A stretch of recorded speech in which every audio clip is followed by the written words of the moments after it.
Ahoj, vítajte naspäť pri mojom novom videu. Toto video je veľmi neplánované, ale tým pádom, že sa chystám na celkom iné video, tuto v pozadí môžete vidieť nejaké veci a chcela som si na to video natočiť vlasy, tak ma vlastne napadlo, že by som to mohla natočiť, ako si vlastne točím vlasy. Už mi prišlo niekoľko otázok, že ako si točím vlasy, že to vyzerá tak dobre a že si to viem natočiť aj sama. A že občas tie vlny vyzerajú ináč na jednej fotke a na druhej fotke, takže ma napadlo, že vám to skúsim natočiť, pretože teraz ako mám aj také blečie vlasy, tak to môže lepšie vyniknúť a tiež to vyskúšam rôznym spôsobom si natočiť tie vlasy, aby ste vlastne videli, akými rôznymi spôsobmi sa to dá, aby vám za každým vynikli ináč tie vlny. Samozrejme nie som žiadny expert, dokonca si ani netočím dlho vlasy, aj keď v minulosti pradávno som si točila s kulmou vlasy, ale málo kedy, iba som s tým tak experimentovala, ale teraz v poslednej dobe si točím vlasy viacej, pretože moje vlasy sú veľmi také zvláštne. Teraz to možno nevidíte, lebo ich mám rozčesané, ale ja mám dole úplné kučery, v strede mám vlny a hore mám úplne rovné vlasy. Takže vlastne mám 3 druhy rôznych štruktúr vlasov a urobiť si s tým nejaký jednotný účes je veľmi ťažké, takže v poslednej dobe si ich občas takto teda nakulmujem, aby držali aspoň aký taký tvar. A myslím, že je to dobré aj v prípade, ak máte vlasy ako ja, čiže veľmi pevné vlasy, také silónové vlasy, ktoré vidíte, oni sú také vlnité, ale také aj krepovité, no není to bohvie čo a tým pádom, že si to natočím na tú kulmu, tak oni dostanú taký aj uhladenejší ten tvar. Začnem vždycky vlastne tak, že si rozdelím tie vlasy na dve strany, aby sa mi to ľahšie kulmovalo, pretože samozrejme je lepšie, keď vám to môže nakulmovať niekto druhý, ktorý aj vidí dozadu a vie vám to proste urobiť lepšie, ale bohužiaľ nie vždy sa to dá, takže niekedy si musíme pomôcť sami. A ja na tento účel používam veľmi často túto sponu, ona je taká dlhá a špicatá a ona je fakt skvelá práve na takéto prípady, kedy potrebujem si vlastne oddeliť vlasy, aby sa mi ľahšie kulmovali, takže polovicu vlasov si zopnem dohora. Tak. Tá spona je super v tom, že perfektne drží. Ja mám túto úplne klasickú kulmu, ktorá má takéto otváranie, kde vlastne namotáte vlas, potom to zacvaknete a teplý vzduch, teplo, v podstate teplo, spôsobí to, že vám zafixuje vlastne tie vlasy a vzniknú tým pádom vlny. Je to kulma Remington, nekupovala som ju, dostala som ju ako darček od Nelky, ktorú týmto pozdravujem, veľmi pekne jej za to ďakujem. Je to super kulma. V budúcnosti si plánujem kúpiť jednu inú kulmu, ktorá mi bude asi na to, že vlastne používam ju dosť často, tak mi bude viacej vyhovovať, ale na teraz si úplne vystačím s touto a je fakt super. Teraz sa predávajú všelijaké rôzne také kulmy, že samonavíjacie, alebo teraz neviem, ako sa to volá, ale tie kulmy sú také kuželové, že vlastne tuto dole máte hrubší kužel a tu vám začína tenší ten kužel a postupne sa rozširuje. Viete, keď si zoberiete túto klasickú kulmu a teraz by som si to mala tie vlasy takýmto spôsobom namotať a zacvaknúť. Nemám to veľmi rada, pretože sa mi to občas zamotáva, ťažko to ide z toho dole a blbo sa mi to na to natáča.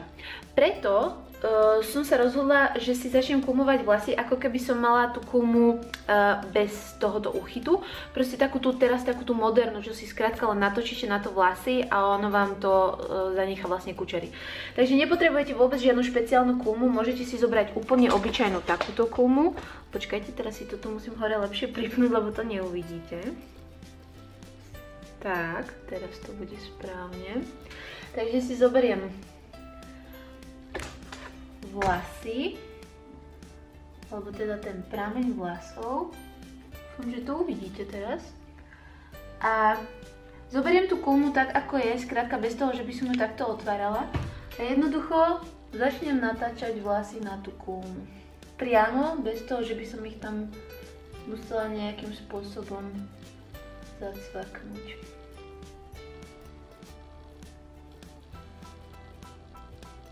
A chvíľku počkám.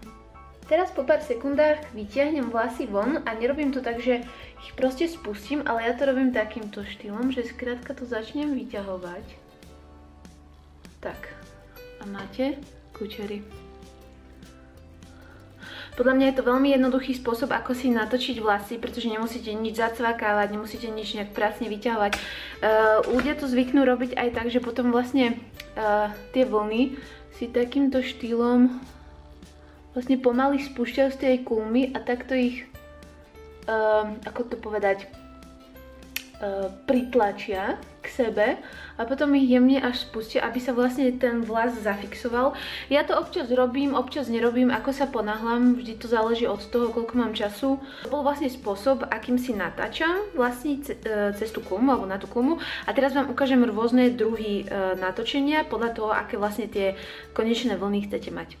Ja si kulmujem vlasy na dva rôzne spôsoby. Prvý je vlastne taký, že zoberiem tento prameň, zoberiem kulmu a začnem natáčať tak na plocho, že vidíte, že tie vlasy sú pomerne ploché a snažím sa ich tak dávať po celej tej dĺžke na tú kulmu, tak aby sa vlastne celý ten prameň obtočil okolo tej kulmy rovnomerne. Myslím, že teraz to bolo veľmi dobre vidno. A teraz chvíľku počkáme. Tým pádom, že tá kulma nemá to ukončenie také klské a rovné, tak ako to majú tie novodobé kulmy, ktoré sú určite výborné, pokiaľ si kulmujete vlasy často, ale ak iba občas, tak vám stačí takáto kulma, ale vidíte, že ona tu má taký zinzik, cez ktorý nejdú tie vlasy priamo dole, čiže ja si trošku takto pomôžem a teraz už len potiahnem a mám to hotové. A teraz, ako som vám už predtým hovorila, môžete si to takto tú vlnu pridržať, aby sa vám lepšie zafixovala a potom ju tak akože jemne spustiť dole. Mne sa tie vlny moc nepáčia, samozrejme teraz vyzerám ako proste z roku 1863, vtedy sa nosili také vlny, ale na to funguje veľmi jednoduchý spôsob a to taký, že tú vlnu si skrátka takto potiahnete párkrát a ona dostane taký prirodzenejší vzhľad za chvíľu. Samozrejme, že to chvíľu trvá, alebo potom môžete spraviť to, že jednoducho tie vlny trošku takto oddelíte a oni sa začnú správať takým prirodzenejším spôsobom, že dostanú taký prirodzenejší tvar za chvíľu. Tak. Vždy to robím tak, že si nakulmujem tú spodnú časť vlasov a potom si spustím vrchnú časť, ale teraz vám to chcem ukázať takto, aby ste to mohli porovnať vpredu tie vlny. Teraz si zoberiem opäť pás vlasov ako tu, ale teraz budem natáčať úplne iným spôsobom. Teraz budem natáčať takým spôsobom, že nebudem to natáčať takto teda na plosko, ale budem to natáčať tak, že si to zoberiem do takého ako keby lanka a začnem to točiť tak na tenko. Že vidíte, teraz som skončila už tu, v strede tej kulmy a predtým som končila až tuto na konci. Vidíte aj, že je to trošku ináč, že tie vlasy sú také, alebo tie konkrétne pasy sú také tenšie. Neviem sa úplne presne vyjadriť, aby ste to pochopili, ale dúfam, že to uvidíte na tom finálnom výsledku. Potiahnem. Tak. Myslím, že teraz to bude úplne super vidno. Tento spôsob vám zapričiní takéto vlny. Sú pomerne iné ako tie prvé. To sú natáčané hneď vedľa seba, čiže tá vlna ide v takej ako keby rúličke a toto má vlastne taký prirodzenejší vlnitý vzhľad. Je to na dotyk také jemnejšie, také aj pružnejšie a toto je na dotyk také hrubšie, hutnejšie. Čiže záleží od toho, že aké vlastne chcete mať vo finále tie kučery, či takéto, alebo v podstate vlastne, keď si prstami rozbijete trošku tieto kučery, ktoré vyzerajú pôvodne tak akože neveľmi prirodzene, tak oni dostanú taký prirodzený nádych, len proste chvíľku to trvá, kým dostanú vlastne ten prirodzený look. Vidíte, teraz už sa to pomaličky rozbíja a dostáva to ten prirodzený vzhľad. A táto vlna, neviem, no uvidíme. Skúsim si natočiť ešte viacej vlasov, aby ste videli vlastne to porovnanie. No, takže vlasy máme natočené. Tá rúrka stále je tam viditeľná, ale už to nepôsobí takým tým hrozne starodávnym dojmom, ale pôsobí to naozaj tak prirodzene a vidíte, keď sa takto na mňa pozriete, že na tejto strane to je aj také nie až také nadýchané, také trošku viacej sploštené a vidíte ale aj to, že tie vlny sú také, skôr by som povedala, že na bežný deň, na deň, do mesta, na doma, no proste úplne bežné vlny. A tieto vlny na tejto druhej strane, tie docielite zase tak, že zoberiete prameň vlasov a nebudete ho natáčať na plosko na tú kulmu, ale skrátka tak ako zoberiete vlas, tak ho tam točíte takým... Ja neviem na to dojsť, ako vám to vysvetliť, aby ste to pochopili. Tu točíte ten vlas tak úhladne na tú kulmu a na plosko a tuto to točíte skrátka tak, ako vám to príde.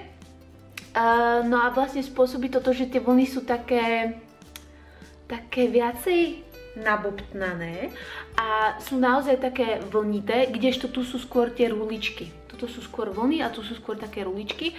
A toto by som skôr povedala, že je spôsob točenia vhodný na večer, ale samozrejme záleží to na vašich konkrétnych preferenciách, čo sa vám ako páči. Naozaj toto je také honosnejšie, aj keď sa na mňa takto pozriete, tak vidíte, že tie vlny pôsobia aj takým luxusnejším dojmom, kdežto toto je také viacej prírodzené. Ktorý viacej teda ja preferujem, takže ako som povedala, na deň skôr toto, na večer toto, výzorovo, ale ak mám povedať, ktorý z týchto spôsobov mi je najpohodlnejší, tak to je jednoznačne tento, pretože kým urobím toto, tak mi to trvá podľa mňa minimálne o štvrtinu dlhšie ako toto, nakoľko tu musíte ten vlas naozaj tak precízne natáčať na tú kulmu, aby to bolo tým ploským štýlom natočené a kdežto tuto zoberiete skrátka prameň a točíte ho tak, ako vám príde na ruku. Pokiaľ si to kulmujete treba každý týždeň alebo dokonca aj viackrát za týždeň, tak si myslím, že sa vám oplatí táto kulma kúpiť, pretože vlastne ten finish na konci tej vlny vám urobí oveľa krajší ako táto obyčajná kulma, pretože tu dole to máte stále tú kučeru rovnako hrubú ako tu hore.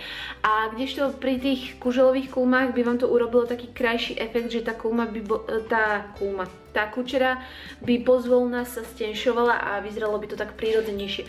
Kdežto teraz túto to mám také, vidíte, také úplne rovnaké ako zvyšok tých vln. Tak, to boli nejaké moje malé tipy ohľadom kulmovania vlasov. Dúfam, že vám to možno aj trošku pomohlo, alebo vám to zodpovedalo otázky, prečo na niektorých fotkách mám tie vlny iné ako na iných fotkách. A ja sa na vás budem tešiť aj na budúce. Dúfam, že sa uvidíme pri ďalšom videu. Majte sa pekne, ahoj!